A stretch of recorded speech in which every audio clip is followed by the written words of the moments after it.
আজকের পর্ব থেকে আমরা ইংরেজিতে কথা বলার ফর্মুলা নিয়ে আলোচনা করব। ধৈর্য ধরে প্রতিটি ক্লাস দেখতে থাকুন। ভালো লাগলে চ্যানেলটি সাবস্ক্রাইব করুন। ফর্মুলা নাম্বার 1, বাংলা ভাষায় যেসব বাক্য ক্রিয়া থাকে না সেসব বাক্য ইংরেজি করার সময় অ্যাম, ইজ, আর ব্যবহার করতে হয়। এগুলো মূলত বাক্যের ভেতরে মেইন ভার্ব হিসাবে ব্যবহৃত হয়। তো এই ফর্মুলা নাম্বার 1-এ আজকে আমরা শিখব যে সকল বাক্যের ভেতরে ক্রিয়া থাকে না, দ্যাট মিন্স ভার্ব থাকে না।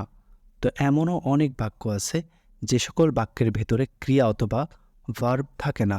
তো সে সকল বাক্য আমরা কিভাবে ইংরেজিতে ট্রান্সলেটিং করে সুন্দর করে উপস্থাপন করতে পারি, আজকের আলোচ্য বিষয় হলো এইটা।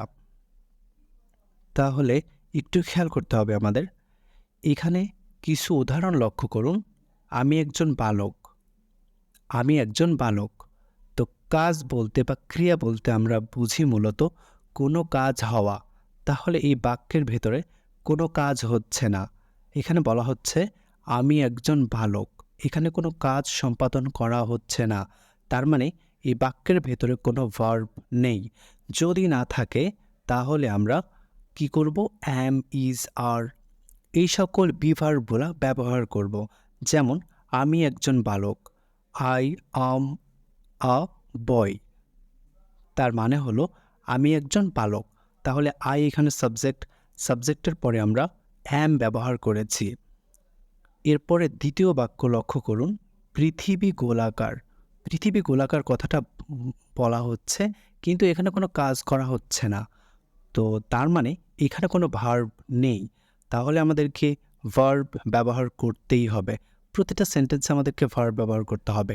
বাংলা বাক্যে ভার্ব আমরা খুঁজে না পেলে আমরা অ্যাম, ইজ, আর ব্যবহার করব।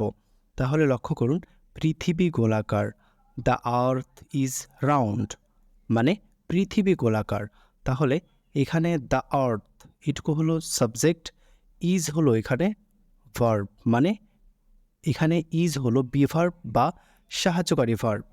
রাউন্ড শব্দের অর্থ গোলাকার। তার নিচের বাক্য লক্ষ্য করুন, তারা সাহসী, দে আর ব্রেভ। তো এখানে কোনো কাজ করা হচ্ছে না, তার মানে এখানে কোনো ভার্ব নেই। তাহলে তারা এটা হলো সাবজেক্ট, এরপর আমাদের একটা ভার্ব নিয়ে আসতে হবে। তো দের পরে সবসময় আমরা আর ব্যবহার করব। তাহলে দে আর ব্রেভ, মানে তারা সাহসী।